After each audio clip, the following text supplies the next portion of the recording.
Assalamualaikum warahmatullahi wabarakatuh. Selamat siang. Perkenalkan, nama saya Arzienti. Arzienti kelas 15B Master Manajemen. Di sini saya akan menjelaskan tentang kasus manajemen keuangan bisnis. PT Pelita merencanakan untuk membuka usaha L dan usaha S. Investasi yang dibutuhkan masing-masing sebesar 1 juta, di mana 200 juta dibutuhkan untuk modal kerja dan 800 juta dibutuhkan untuk investasi. Struktur modal perusahaan saat ini sebagai berikut.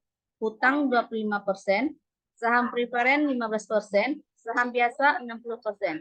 Sedangkan data-data lainnya sebagai berikut.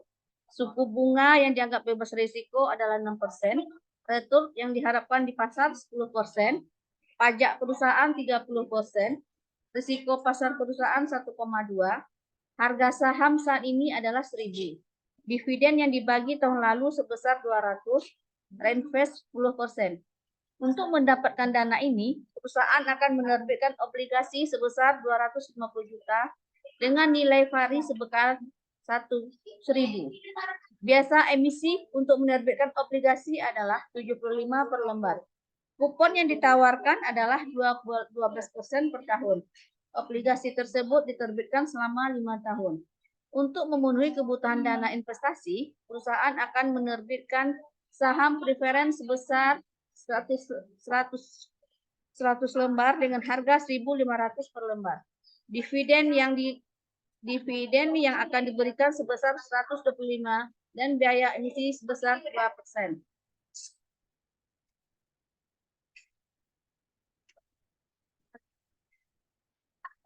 Laba ditahan perusahaan yang biasa dimanfaatkan untuk mendanai investasi adalah sebesar 300 juta. Sisanya dipenuhi dengan menerbitkan saham baru, biaya emisi saham 2%. Dengan investasi sebesar 1.000 juta, diharapkan akan memperoleh cash inflow sebagai berikut. Usaha L dan usaha S. Saudara diminta untuk menghitung apakah usaha L tersebut layak dijalankan oleh perusahaan atau usaha S. Gunakan analisa dengan payback, diskon faktor, NPV, IRR, mirror, cost software, dan analisa risiko. Bagaimana kemungkinan untuk dilakukan portfolio? Jelaskanlah analisanya. Dari soal tersebut, inilah hasilnya. WACC ada struktur modal itu hutang, saham preferen, modal sendiri, dan saham baru. Dananya ada 250, 150, 300, dan 300. Komposisi 25%, 15%, 30%, dan 30%. Cost 9,94%, 8,50%, 10,80%, 11,02%, COC 2,48%, 1,276%, 3,240%, dan 3,6%. Biaya hutang yaitu pada tahun 1 sampai 5 adanya obligasi minus 925, 120, 120, 120, 120, 120 dengan biaya hutang 14,19%.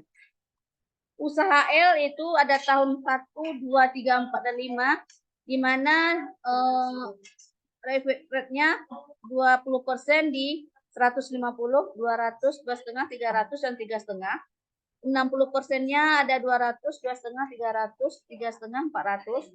20%-nya 2,5, 300, 350, 400, dan 450. CF,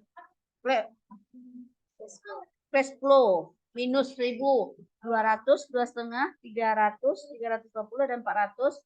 PV cash flow, minus 1.000, 181,31, 205,47, 223,53, 236,42, 224,95. Payback-nya ada 800, 550, 2,5, 8,57143, 17,1429. Playlist-nya ada 818 titik, 68576, 613,9 389,21794, 389,69248, 153,27713, 7,509123. Variance sama dari tahun pertama sampai tahun berikutnya 1000. Sedangkan STDEP NVV 906,576, 821,871, 745,085, 675,472, 612,364. NPP-nya yaitu 91,67, IRR 13,45%, MIRR 12,14%. Varians 3,761,36, STDPDEP 61,33, Z negatif 14947. Prop terjadi rugi sekitar 6,750%. Cukup sekian. Terima kasih. Assalamualaikum warahmatullahi wabarakatuh.